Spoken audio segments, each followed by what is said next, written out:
Picture this. You just finished your fifth online lecture of the week, or your third 2-hour Zoom meeting for work. Now you're starting to experience a little bit of neck pain. And due to the ongoing state of the pandemic, this neck pain has become a recurrent issue in your life.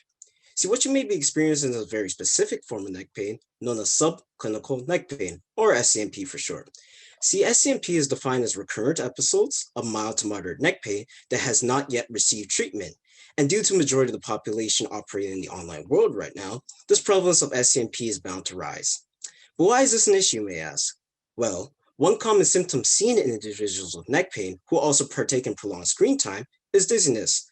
However, most people just brush off this dizziness as eye fatigue or altered vision due to staring at a screen for too long.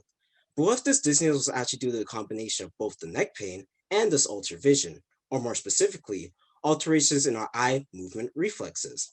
In our daily lives, there are two eye movement reflexes that we heavily rely upon in order to maintain proper balance and coordination.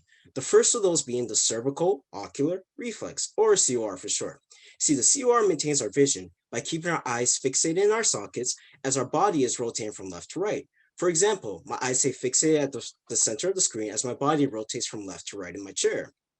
However, to fully maintain our body's balance and coordination, the COR must work in conjunction with another eye movement reflex known as the vestibulo-ocular reflex, or VOR for short.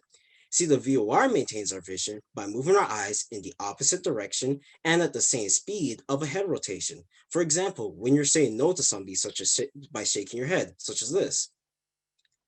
And interestingly, research has demonstrated that neck pain may alter the body's ability to control these eye movement reflexes. However, the issue is that majority of these studies have not looked at these alterations from a neurological perspective. And that's where we come in. Both these eye movement reflexes are directly controlled by a region of our brain known as the cerebellum. And one of the roles of the cerebellum is to maintain our body's balance and coordination by taking in sensory information from all across our body.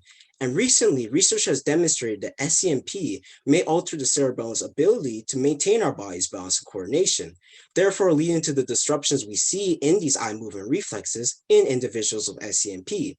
This also may account for some of the adverse symptoms we see in individuals with SCNP, such as dizziness, headaches, and vertigo.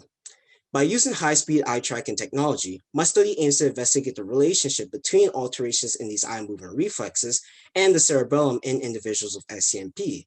By understanding how SCNP alters these eye movement reflexes and the cerebellum, we may be able to develop treatment plans in order to improve the balance and coordination in individuals with SCNP, such as chiropractic care and physiotherapy. Now, if you excuse me, I think I'm going to put my laptop away for a while. All this screen time has made my neck a little bit stiff. Thank you.